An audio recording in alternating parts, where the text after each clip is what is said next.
everyone, this is a different video. I will show you how I created 3 of these cards, and I'll be answering some questions that I was asked on the previous videos. And I hope you stick with me because there's some good stuff. Even if you're not that interested in some of these, I do share some tips and tricks along the way. For the first and second one, they have basically the same design, but I made them two different ways. The first one, we're going to use watercolors. You can use any kind of watercolors you have. I started with a piece of watercolor paper. It's bigger than I need. This one I'll turn into a square card in the end. I made another one before that was 5x7. I'm using 2 shades of green of my brush pens, water, metallic watercolors. You could use the inside of a toilet paper roll. You could squeeze it and get like a more oval shape, and use the other side and have a circle, because we're going to make Christmas ornaments out of them. And then I'm using a size 6 and a size 2 brush to move my watercolors. This is very quick and easy to make and to recreate. I am going to use a shot glass that I bought in one of my trips. Everywhere I go, I try to buy one for my brother to show him that I thought of him. So I'm in his apartment at the moment and I'm borrowing them to make my cards. According to him, I'm spoiling them, damaging them. But I just am going to put some of the color around the edge of the glass, and then I'm gonna stamp it with the glass on the paper. That will give me a perfect circular shape in the 2 tones that I'm using. I'm gonna do that 3 times because I wanted 3 ornaments. I think that working in trios works well for several designs, but you could use only 1 if you want to, 2 or more. Depending on the size, it could also fit loads of ornaments, I guess. Now I'm bringing those brush pens, I'm tracing the border, and then I'm just gonna use clear water and a brush to move that color around. I am kind of trying to blend them in the middle, but I'm not that too concerned. I'm gonna let the color lightens as it goes towards the center, and I'm gonna leave kind of a small area, a small oval area, lighter, to give me the idea of dimension.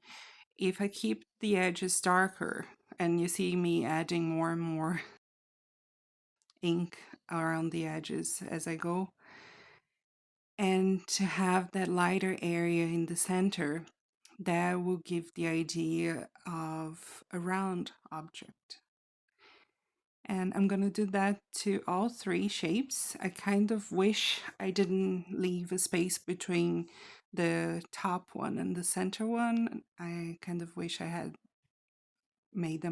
stamped them a little bit more closer together, because in the end I'm gonna have to cut some of the top ornament. The third one on the first one on the top, I guess. And yeah, I kind of wish I had calculated the size before I started, but I didn't. When I started, I thought I was going to make a second 5x7 card, but then I thought I'm gonna make 1 card of each size, 1 regular card size, 1 5x7, and 1 square, so you can see that you can use it in any size, the same idea. Now here I'm just drawing a rectangle using my gold watercolors, and then an arch on top, and then a line, trying to keep it straight, but it's not.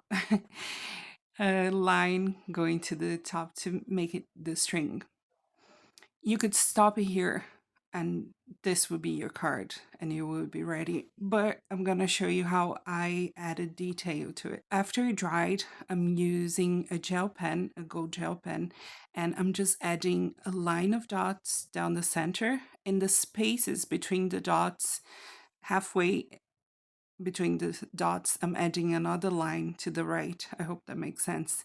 So that will give me a dotted pattern at the end that is repeated. I'm going to turn it around and do it to the other half once I'm done. This one is very quick and easy. I am trying to zoom in to cut off my head from the footage, but also so you can see better because it doesn't show that great on screen. Sorry if the image gets awful. Now for the other one, I'm just gonna add some lines. Each line, I'm not showing you here, I'm using the ruler to trace them, but between each line, I'm gonna wipe the ruler and put it back again. And I'm trying not to smudge, but you can see that the second line on the right hand side, I got a little bit of a smudge. It's just that the paint, the ink from the pen sometimes stay on the ruler. Now for this one, I'm gonna draw a line down the center. I found the center first, and I'm using my T ruler to draw that line. And then I'm gonna eyeball kind of a circular line to the right and another one to the left. And then to hide the imperfections, I'm gonna draw tiny circles all the way down along those lines. And that will make it look like the shape is better than it actually is. So if you can doodle, this would be perfect for you because you could doodle, you could use stencils and add more detail if you want to, or as I said, just leave them as they were with the watercolor only. Now I'm going to trim it down to a square.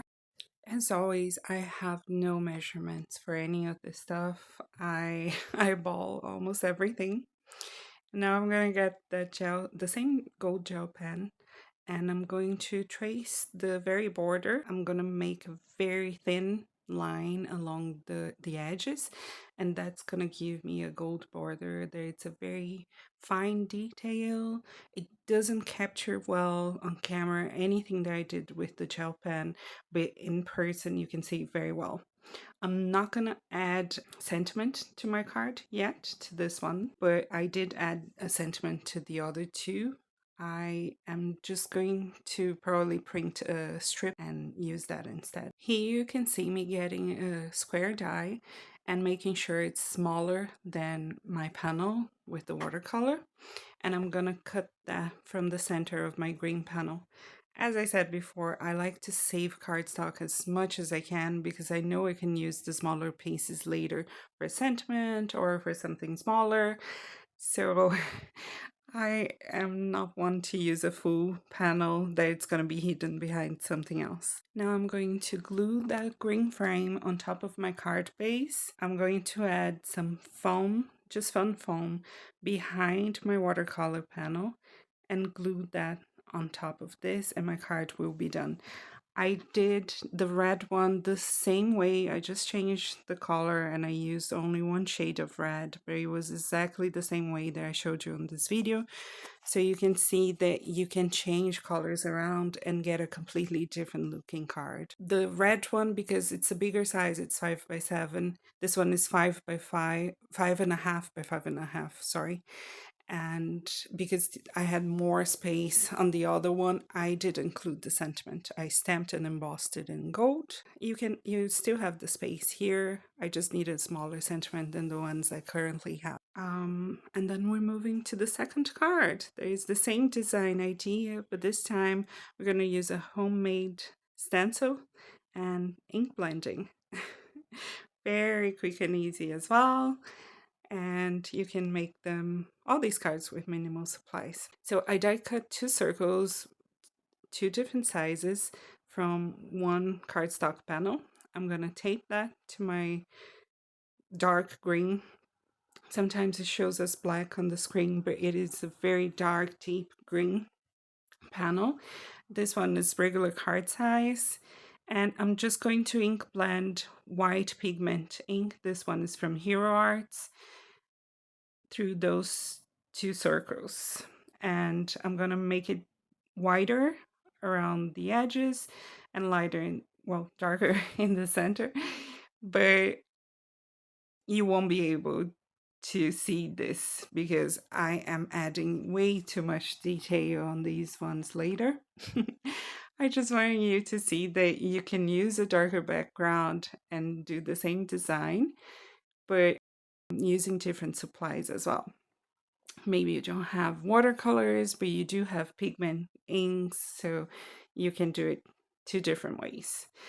For my third circle, I'm just going to move my stencil around, place that third circle in between the two that I already have. I'm going to first ink blend white pigment ink, and I should have waited for it to dry. You could use a heat tool if you want to do the same, but I didn't do that. And I added gold pigment ink from Altenew on top of it. So you can see that the two of them have different colors, but you can't really tell that the third one is gold. Maybe if my perfect pearls weren't so dry, I could add them on top and that will make it look gold. But then that would also kind of probably prevent me from adding the details that I want to add later. Please note that both cards, the first and this one, are very minimal supplies and you can make them very flat, which works perfectly if you need to mail them. And you can change them around, make the sizes different, the shapes different, and change them up to suit you. Here I'm doing the same as before, but this time instead of using the watercolors, I'm using the same gold gel pen. It doesn't show very gold against that dark background, but it is. I am adding the same details as before, and I'm going to change up kind of the shapes and a bit of the colors as well. My first ornament, the bottom one, I don't know why, but I always start from bottom to top. I think that way I am hoping that if I put my hand down to rest, it's not gonna smudge. I think it's a natural thing now that I'm thinking about it. So I'm adding some sequins to the first one, the bottom one, and the top one. The top one, I'm also adding those circular lines with a silver pen for a change. I just wanted to add a little bit of a different shade to each one of them. These sequins are flat, the other ones were not. The first ones, the ones from the bottom. I'm adding them on different ways, kind of trying to make some different designs. You can come up with your own, of course. And this one, it looks absolutely crooked, and I actually don't mind. I can't draw. I keep telling you, I really can't draw. So sometimes things go right and I'm utterly impressed with myself. But this is my actually normal reality. It's everything crooked and it doesn't look, well, it doesn't look like it was printed or made by AI. It looks handmade. I'm going to add a bit of this pixie powder to enhance the white of that bottom ornament. That's why I said that the darker part in the center would disappear. Also because of all the sequins and jewels that I'm gonna add. I just wanted it to be more sparkly, and as I said, I did want the three of them to look different from each other. Now I'm adding some glue in the spaces in between, and I'm just going to toss some glitter on top and let it dry. You have to really give it some time to dry, otherwise that glitter will keep coming off. And I'm not showing it on screen, I edited it out, where I did give it some time. Now I'm adding some jewels to the gold one. Now I'm just gonna cut some very thin strips of gold mirror cardstock, glue them around my card to use them as a border to frame my three ornaments. And then I'm calling it done. I forgot that I'm actually still going to heat emboss a sentiment on the bottom left corner and glue my panel to the card base. Before we jump onto the third card, I just wanted to say a few things. I wanted to thank everybody who's been subscribing. Your support means so much to me, and it makes me so happy to see your comments and your lovely words. And when you guys say that you were inspired by one of my ideas, it really makes my day. Thank you for being here. The other thing is I will be using the next few minutes to answer a few questions and a few requests that were made on previous videos. So I won't show you how to make the third card. I am showing only how to make the spinning element that is clear because it was requested. So if you want to see how to make the card, how to assemble it, just check my video on using circles to make holiday cards. It will be linked down below. And if you don't want to watch that information, if you also don't want to see me explaining how the mechanism works in the other circle spinning card, skip to the number 4. So I don't want you to waste your time. I'm just giving you the heads up. That's what I'm going to do in the next segment. Finally, if you ever have a question or you don't understand something I'm doing, please let me know.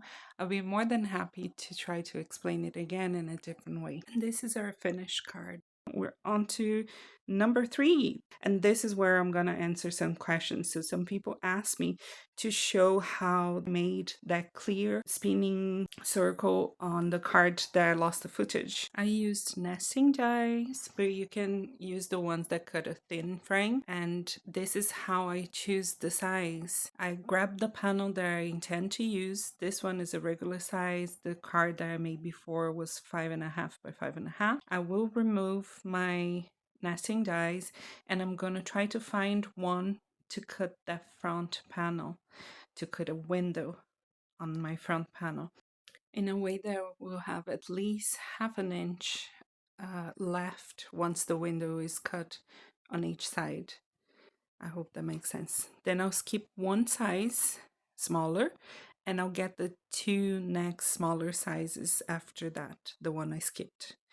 And I'm gonna use those 2 to cut the 2 smaller ones to cut my frame. If we number those circle dies from 1 to 4, 1 being the biggest one and 4 the smallest one, we would use only 1, 3, and 4. Number 2 wouldn't be used. I left my biggest circle die to the side. Now I'm centering the smallest one into the one that is the next size up. I'm gonna tape them using 4 pieces, very tiny pieces of Easy C tape. That's just to hold them together, make sure that they're not gonna fall apart, and that each circle, each frame that I die cut is exactly the same size as the other ones, because I am going to use these 2 dies taped together quite a few times. Here you can see that they will line up perfectly because they were die cut exactly the same way. First, I die cutted all of the frames that I needed. I'll show you how many in a minute. And then I went to the acetate. To die cut the acetate, we're gonna separate them. So you need to make sure that you do this after you have all of your frames. And you're gonna need only the bigger size to die cut 2 circles out of the acetate. The way I do it is because the acetate is so sleek, I wrap it around just printer paper, copy paper, and I cut a smaller piece with a pair of scissors, and then I run that through my die cutting machine. And I'll do that twice with the acetate because we need 2 circles. I did most of my die cutting off screen to save some time. I'll show you here. This is our card base, and that's the bigger die, the bigger circle die. Remember to open it when you run through the die cutting machine. And here are all the pieces that we're going to need to make that center spinning element. This card I'm using 6 white frames, but the previous card that I showed you on the circle video, I only used 5. It depends on how much shaker bits you want to add to it, really.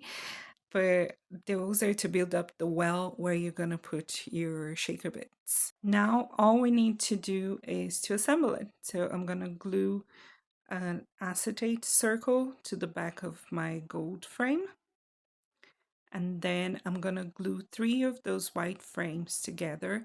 In between, I press everything down with my bond folder to make sure that the glue is spreading and that we have no gaps. And I'm going to glue these 3 frames, white frames together on the back of my acetate, and that will sandwich the acetate in between those frames. That's why I'll be using mostly liquid glue.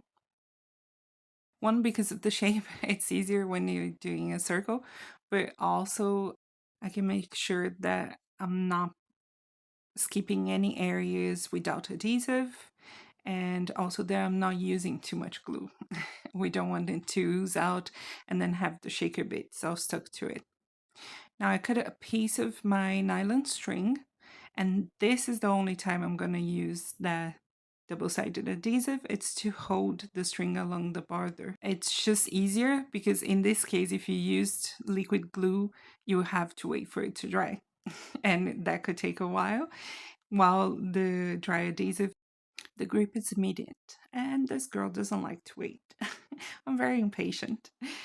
I'm going to add a tiny piece on top to sandwich the string in between my frames, and top and bottom. Then just make sure that you stretch it. You don't want it loose in the middle, in the center. Now I'm going to remove that backing of my double-sided adhesive, and then I'm going to add the other 3 frames to it. I did glue them off screen already. I also glued the other acetate circle to the other gold frame. They are separate here on top of the screen, and then I can just add glue, add those 3 frames. Now we have the 6 of them together. I did put a block and let it dry for a minute off screen. I can make sure that there's no glue oozing out on the inside that my glitter will stick to. Now I'm gonna dump a little bit of glitter here. It looks like a lot. I thought it was a lot. It wasn't. Glitter doesn't take that much space. Bear that in mind when you're recreating this. Now another circle of glue, and I'll add the final layer, that acetate. And because we have 2 layers of acetate, front and back, and the frames around it, you have a clear element. You could decorate this however you want. You could make it into a Christmas ornament. It has the string already. So you could just add a bowl, maybe a small rectangle to pretend that it is the top of your element, of your Christmas ornament, and you could do whatever you want with it. I'll try to teach you how to make an easy bowl in my next video because I couldn't fit it. I had to edit it out, this one. I decorated it with some leaves and some very small poinsettias. I put it on front and back, and the reason why I skipped one of those dies in the beginning is that you need your element to be smaller than your aperture from your front window, So it has space to spin and move around. When you stick it down, make sure there are no elements going between that space, because that will prevent your spinning element from moving freely.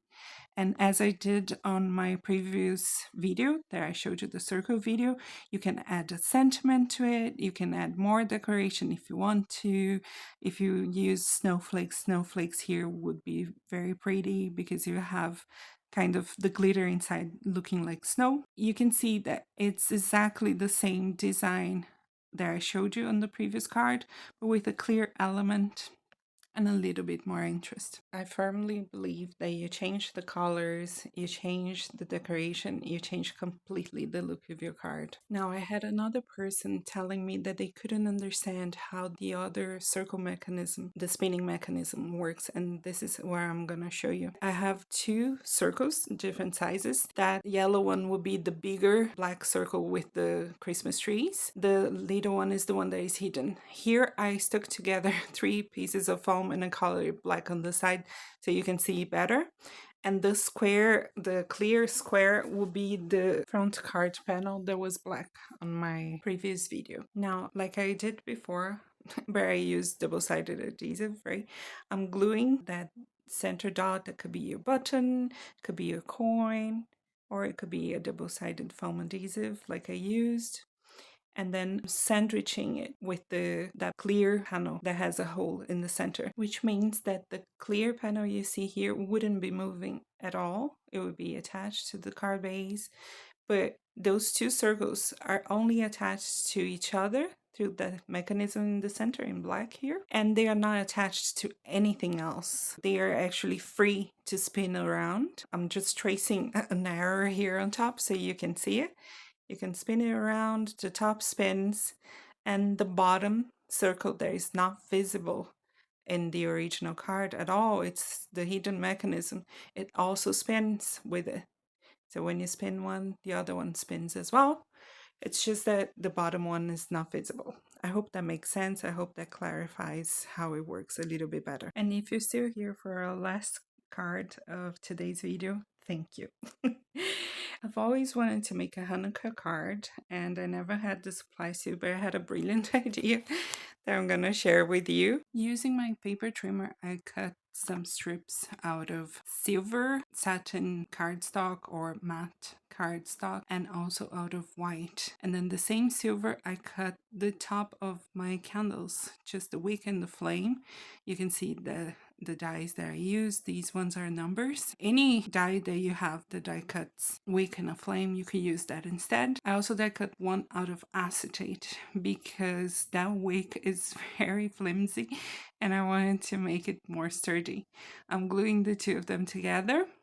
I'm gonna glue these to the back of my silver cardstock. I'm gonna add the other 2 layers of the white strips on the back of the silver, and that will sandwich the wick and the flame. They're cut separate. If you have a die that just die cuts a regular candle, use that instead. That will save you some time. And if you don't have any dies that die cut a wick and a flame, you can draw it and just keep the kind of fun fold that I'm gonna do on the card. So you can draw and color and that will work as well. Off screen, I did that 8 more times. So I will have the 9 candles that I used on a menorah. I hope I'm saying that correctly. And I'm not recreating the menorah, but I'm using the candles to keep the reference. And I just use an alphabet die to die cut my sentiment. This is basically the whole card. I'm just gonna do a bit of a fun fold to make the design a bit different. But if you remove 2 candles and then you change up the colors, you could use the same card for a Kwanzaa, for any of your friends who celebrate Kwanzaa. I hope I'm saying that correctly as well. Otherwise, you can use it always for a birthday card. The same design idea, I mean. Now here I have all my candles ready to go. This is what I'm going to do with the card base. I'm going to score at 1 inch from the bottom and then I'm going to fold that and I'm going to fold the other end to meet it up, to meet the edge of that fold that I created. This is it. That's all. So in a way, it is a bit of a gatefold card. It's just measured different. I'm not folding it in the center. I have this pearl white cardstock panel.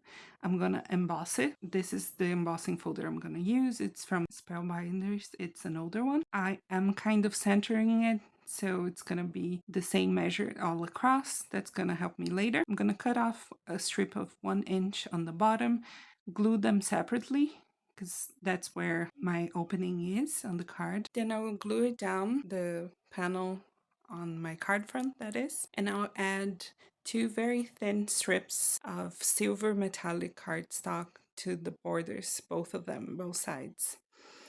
After that, all you have to do is position your candles the way you want them and glue them down. I usually place them to see if I like the placement or not, and when I'm happy, then I stick them down. And then I'll add my sentiment. Now here, the sentiment, I glued all my letters, that I took from my alphabet dies. I glued them to a strip of acetate, clear acetate, so I could move them around as one word instead of, well, 2 separate words, instead of all the separate letters, because that will be easier for me. It's also easier to line it up and all that jazz. It's a very simple card design. As I said, you can always use it all year long for birthday cards. The one thing you need to remember is when you're gluing down those candles, you can only add glue to that 1 inch strip space. If you add glue above that 1 inch strip, the cut line, then you will glue your card shut, basically. Now, all I did was, because my pattern is already centered, I placed the very first candle in the center, and I didn't need to measure or cut anything or use a ruler. And then I spaced the other ones around it. I put the center one taller because that's usually how it is in the Menar, and the other ones slightly below it. And then I'm gonna trim down the excess of the shorter candles. My next video, I'm gonna show you how to make very quick and easy cards using anything you have in your stash. They look very nice, and how you can optimize everything you have at home. I'm also sharing a tip on something you probably have never seen anyone doing before, and that could save you a lot of cardstock. I will probably post that video next weekend. Keep an eye out for it, please. And if you don't know this yet, I do link my previous videos from the series. They have been quite popular. They are all linked down below on the information. I hope you like these ideas, and I hope to see you next week. Bye!